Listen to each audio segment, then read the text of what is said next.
नमस्ते बच्चों, आज मैं आपको इलेक्ट्रोकेमिस्ट्री में गैल्वेनिक सेल का representation it means cell notation सिखाने वाला हूँ और मैं इसके अलावा आपको यहाँ बताने वाला हूँ कि सेल की एनर्जी क्या होती है और किसी भी सेल की एनर्जी आप कैसे कैलकुलेट करते हैं।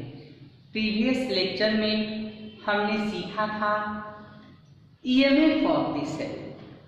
दूसरा क्या सीखा था, आपको सॉल्ट ब्रीज के बारे में। और आज मैं आपको बताने वाला हूँ कि वो जो गैल्वेनिक सेल होता है इसका सेल का नोटेशन क्या है। इनफैक्ट जो हमारा अभी सीबीएसई का सिलेबस है उसके अकॉर्डिंगली तो आपको कुछ बातें कट की गई है, मगर वो तभी समझ में आएगा जब हम ये सारा चीज समझ लेते हैं। इसीलिए आपको यहाँ पे जो है बारीकी से देखना है और समझना है कि हमारा सेल का नोटेशन क्या होता है और आपका सेल की एनर्जी किस कदर कैलकुलेट करते हैं। तो आइए हम आपको सिखाने वाले हैं कि सेल का नोटेशन क्या होता है। तो सबसे पहले तो हम आपको बताएंगे cell notation of the galvanic cell. हमने लास्ट लेक्चर में आपको डिलीवर किया था गैल्वेनिक सेल वो सेल है जो कन्वर्ट करता है किसको, केमिकल एनर्जी को, किसमें, इलेक्ट्रिकल एनर्जी में। इसमें होता क्या है, दो हाफ सेल होते हैं, anode half cell and cathode half cell. Externally conducting wire से कनेक्टेड होते हैं और इंटरनली वो सॉल्ट ब्रिज से कनेक्टेड होते हैं। आइए हम जो आपको यहाँ पे सिखाने जा रहा हूँ कि उसी गैल्वेनिक सेल का आप नोटेशन कैसे लिखते हैं, रिप्रेजेंटेशन कैसे लिखते हैं, यानी कि आप सेल के जो रिएक्शंस हैं उसकी मदद से आप सेल को कैसे रिप्रेजेंट करते हैं। क्योंकि आपने सीखा है कि हमारे गैल्वेनिक सेल में टू टाइप का रिएक्शंस परफॉर्म होता है, one is oxidation reaction and another is reduction reaction. तो आइए हम यहाँ पे जो रिडॉक्स रिएक्शंस की बात करते हैं वो रिडॉक्स रिएक्शंस हमें प्रोवाइडेड होगा और उसके बाद हमें सेल का नोटेशन रिप्रेजेंट करना होगा, सेल का नोटेशन लिखना होगा। आइए हम एंजॉय करते हैं।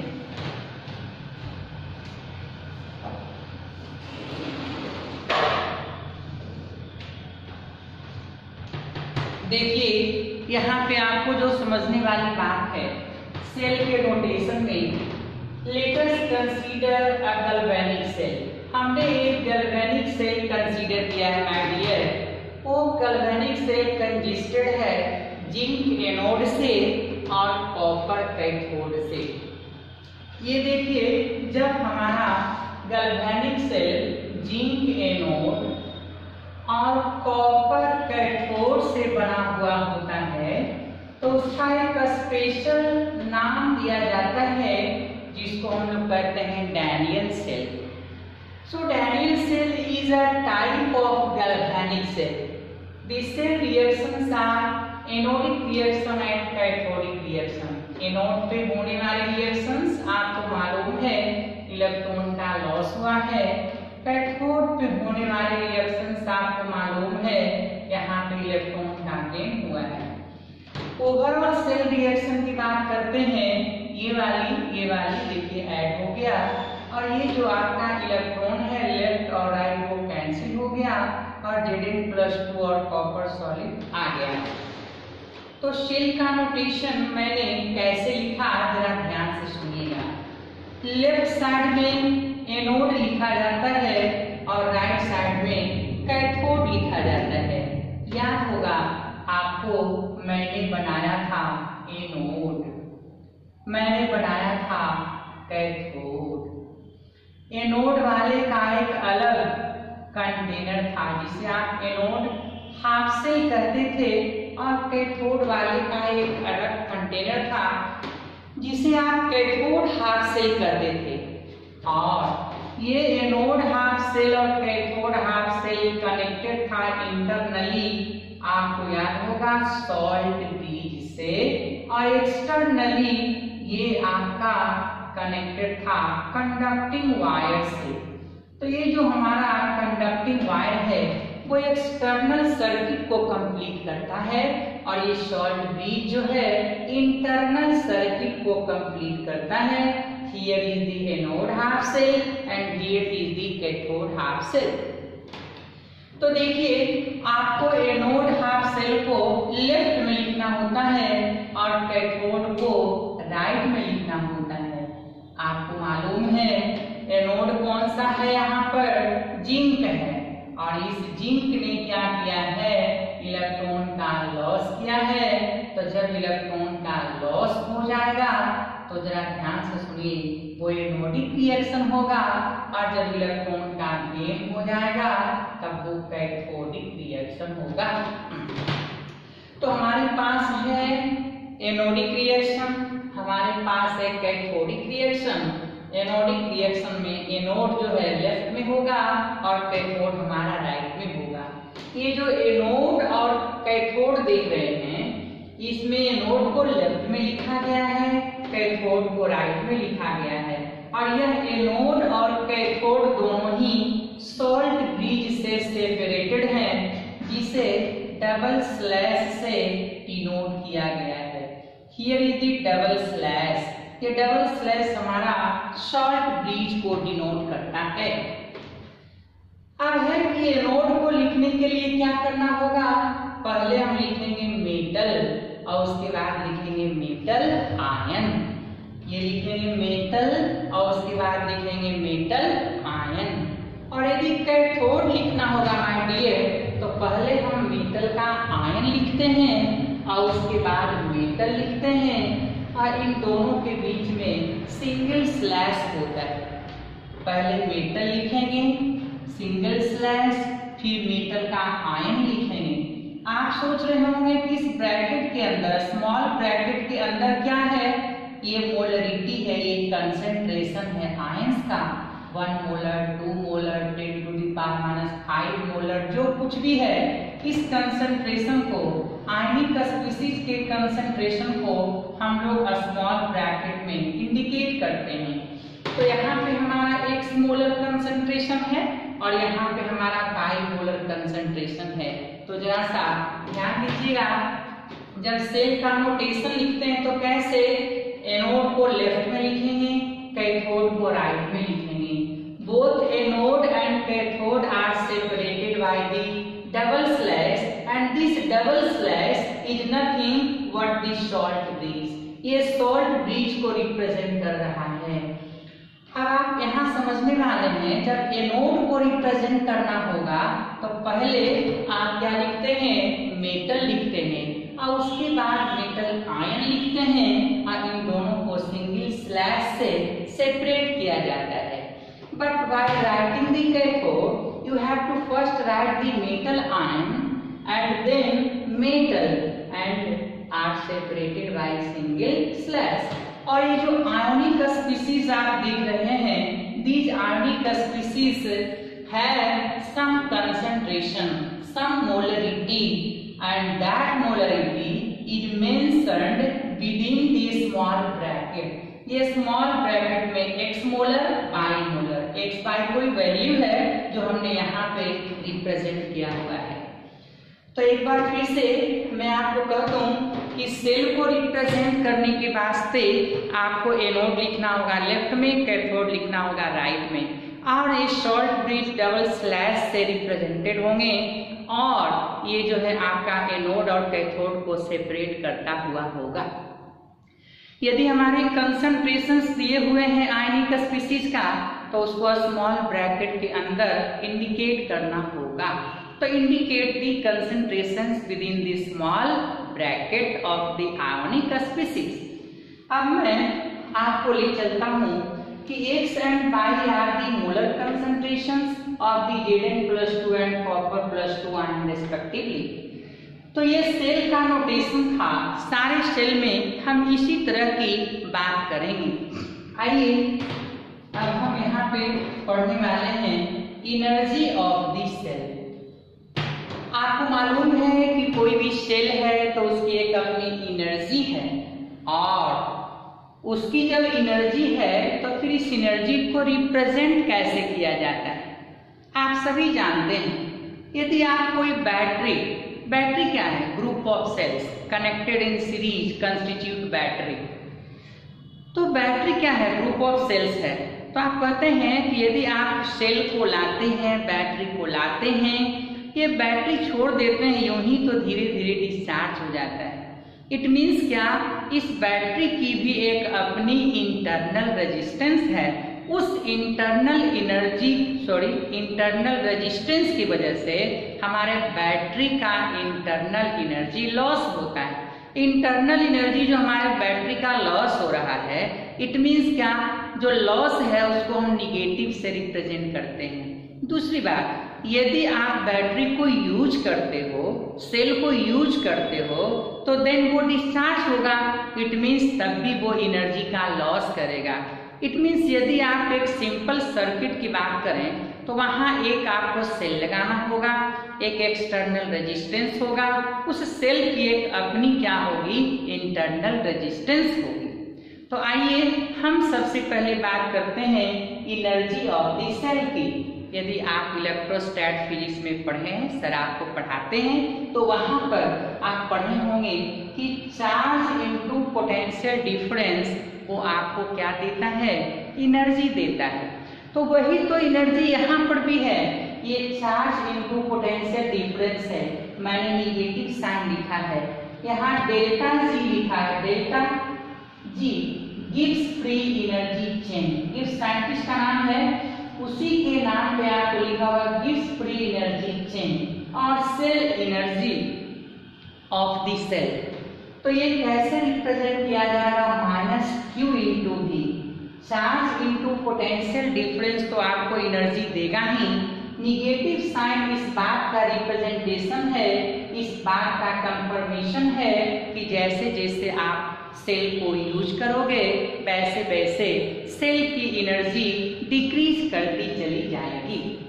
Now we have a simple circuit. ये सेल हमने लिखा है जिसका EMF E माना है, कैपिटल R एक्सटर्नल रेजिस्टेंस है, स्मॉल r इंटरनल रेजिस्टेंस है। तो ये देखिए हम लोग जानते हैं we know I is equal to capital E divided by capital R plus small r। यदि हम EMF फाइंड करना चाहें तो क्या हो जाएगा? I into R plus I into R। ये I इंटू R है potential difference. V is equal to I into R। आप बहुत पहले से जानते हैं, आप 10th क्लास में भी पढ़े हैं। तो ये जो V is equal to I into R है, यहाँ पे हमने प्लेस कर दिया तो EMF आ गया V plus I into R। Small r है आपका जो ये इंटरनल रेजिस्टेंस है। तो ये V क्या हो जाएगा? E minus IR।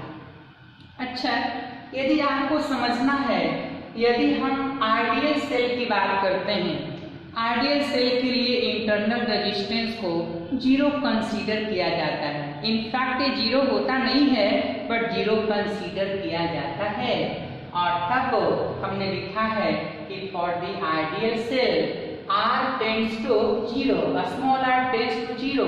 तो जब ये 0 हो जाएगा तो ये वैल्यू 0 हो जाएगा तो पोटेंशियल डिफरेंस EMF के इक्वल हो जाएगा।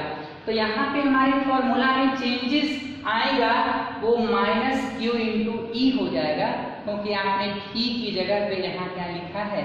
E लिखा है। अब देखिए number of Faraday is equal to number of moles of electron lost और गेन। आपको मैंने पहले भी पढ़ाया है प्रीवियस लेक्चर में, नंबर ऑफ फैराडे क्या होता है। तो जितने नंबर ऑफ मोल्स हमारे इलेक्ट्रॉन के लॉस्ट होंगे और गेन होंगे उन्हें नंबर ऑफ फैराडे कहा जाएगा। इस नंबर ऑफ फैराडे को हमने यहाँ पे जो आया है n is equal to Q into F लिखा है मैंने, क्योंकि ये चार्ज है और 96500 यह भी आपका होता है नंबर ऑफ फैराडे। ये है number of moles of electron lost और गेन, और number of Faraday is equal to Q by 96500, और उसी की जगह मैंने F लिखा है, तो Q is equal to N into F हो जाएगा। तो energy of this cell is therefore delta G is equal to minus NFE। अब देखिए हमने एंड लिखा है delta G naught is equal to minus NFE naught. Delta G naught क्या है? इसको बोलेंगे स्टैंडर्ड गिव्स फ्री एनर्जी चेंज, और इसको बोलेंगे केवल गिव्स फ्री एनर्जी चेंज। इसको बोलेंगे ईएमएफ ऑफ द सेल, इसको बोलेंगे standard EMF of the cell. दोनों में क्या फर्क है? स्टैंडर्ड बोलने का मीनिंग है टेम्परेचर 25 डिग्री सेंटीग्रेड और प्रेशर 1 atm। वो स्टैंडर्डाइजेशन है जो कि आपको सीखना है। तो आइए हमारे पास सेल की एनर्जी के वास्ते एक फॉर्मूला आ गया, delta C naught is equal to minus NFE, जो कि स्टैंडर्ड कंडीशन पे है, और जो उस कंडीशन के अलावे है वो आपको delta G is equal to minus NFE है। N है number of moles of electron getting lost और gain, F is 96500 and E naught is a standard EMF of the cell। और याद कीजिए मैंने standard EMF of the cell calculate करना last lecture में आपको बड़े अच्छे से सिखाया था। वही E नॉट का वैल्यू हम लोग यहाँ पे इस्तेमाल में लाएंगे जब वो हम सेल का एनर्जी कैलकुलेट करेंगे। तो आइए हमारे पास कुछ क्वेश्चन है सेल के नोटेशन से रिलेटेड। यदि आपको सेल का नोटेशन जो है क्लियर हो जाता है, सेल के नोटेशन से सेल रिएक्शंस लिखना जान जाते हैं, या सेल के रिएक्शन से सेल का नोटेशन लिखना जान जाते हैं, तो आपको ये चैप्टर और भी इजी हो जाएगा। तो आइए हम इसको इजी करने का प्रयास करते हैं। हमारे पास जो क्वेश्चन है वो क्वेश्चन आप जरा ध्यान से देखेंगे हमने क्या लिखा हुआ है।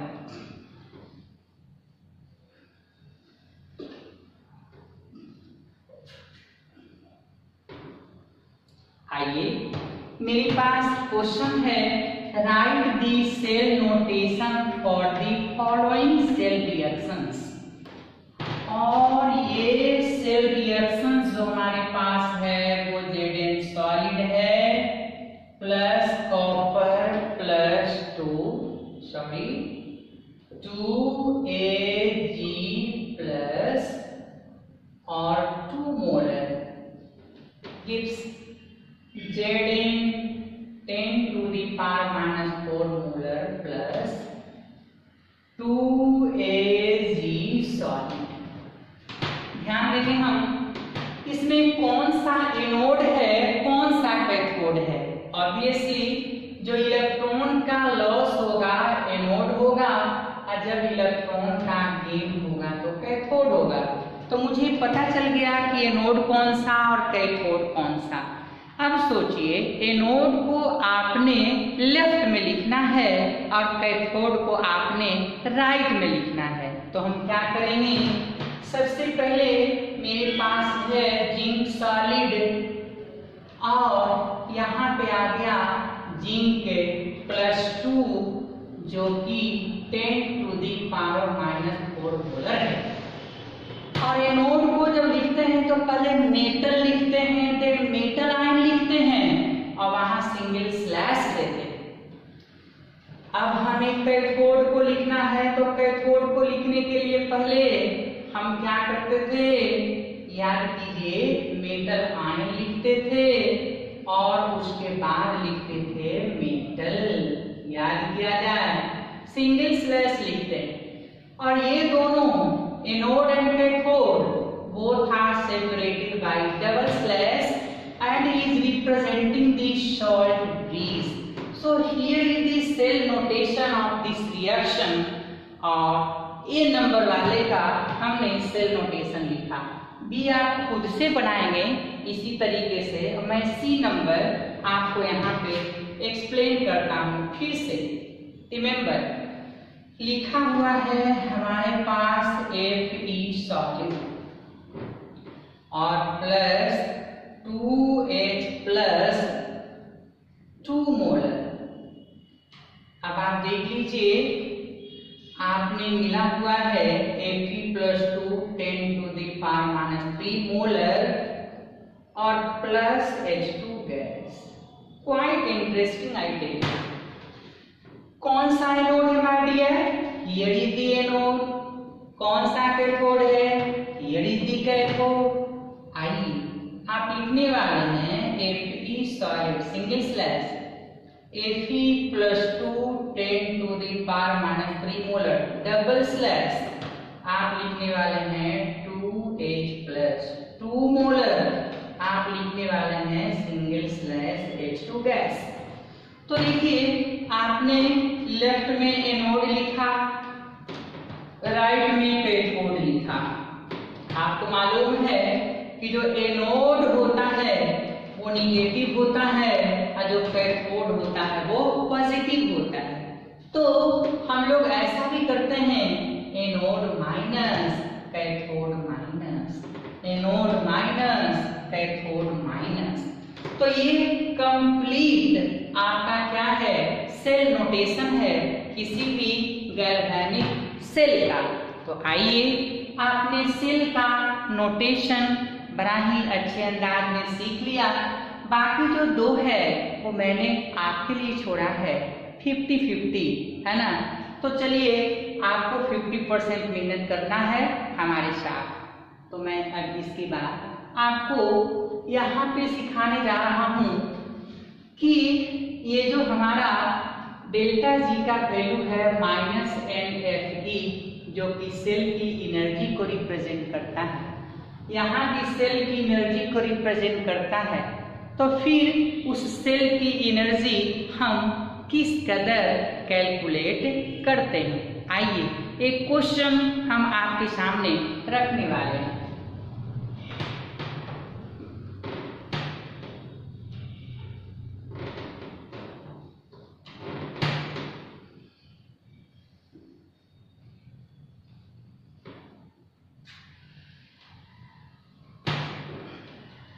Calculate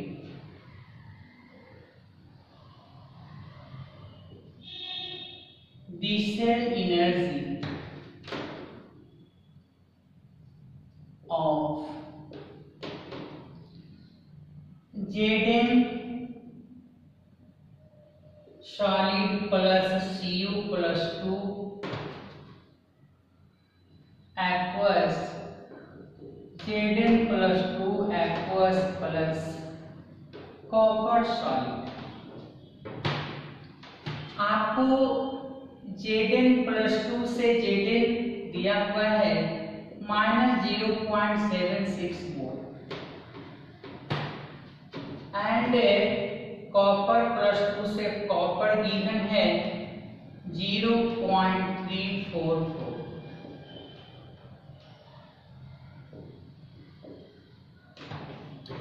अगर आप केयरफुल रहेंगे, आप सबसे पहला काम है सेल का एनर्जी कैलकुलेट करना। तो calculate the cell energy of this at standard condition. Standard condition पे दिया हुआ है। अब हम निकालने वाले हैं यहाँ पे डेल्टा जी का वैल्यू -NFE0। ये E0 का मतलब क्या? E0 cell. याद कीजिए, मैंने E0 सेल आपको कैलकुलेट करना सिखाया था लास्ट लेक्चर में। E0 reduction cathode minus E0 reduction anode. Cathode का reduction electrode potential minus anode का रिडक्शन इलेक्ट्रोड पोटेंशियल। तो ये वाला क्या है? एनोड। ये वाला क्या है? कैथोड। तो हमें कैथोड के रिडक्शन पोटेंशियल में से एनोड का रिडक्शन पोटेंशियल माइनस करना है। तो क्या करेंगे, ये कैथोड है कौन सा, कॉपर +2। देखिए कॉपर +2 से कॉपर, रिडक्शन इलेक्ट्रोड पोटेंशियल ही दिया हुआ है, +2 से 0 रिड्यूस हो गया, घट गया, वही दिया हुआ है, डायरेक्टली यूज कर लेंगे। माइनस हमको एनोड का रिडक्शन चाहिए, दिया हुआ है Zn+2 से Zn, रिडक्शन ही दिया हुआ है, -0.76। आइए ये आपको आ गया 0.34 प्लस 0.76 इज इक्वल टू, आप देख रहे हैं 0 और उसके बाद 1.1, ये वोल्ट आ गया आपका इनोड सेल का। अब मुझे कैलकुलेट क्या करना है, देख लीजिए, therefore delta Z is equal to minus n की जगह। अब आप ही सोचिए, ये जब +2 है 2 इलेक्ट्रॉन लिया होगा।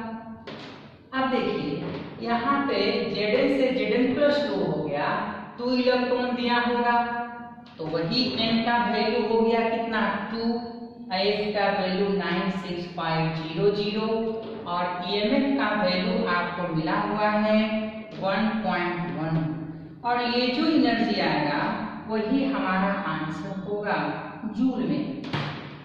तो चलिए, आपने सेल का एनर्जी कैलकुलेट किया है।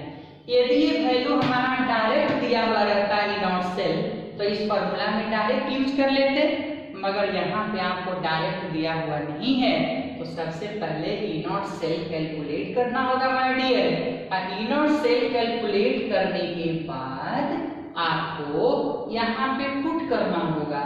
तो इनोड सेल कैसे कैलकुलेट करेंगे, याद कीजिए last lecture, inode reduction cathode minus inode reduction anode, हमने दोनों को पुट कर दिया और यहाँ वैल्यू ले आया 1.1।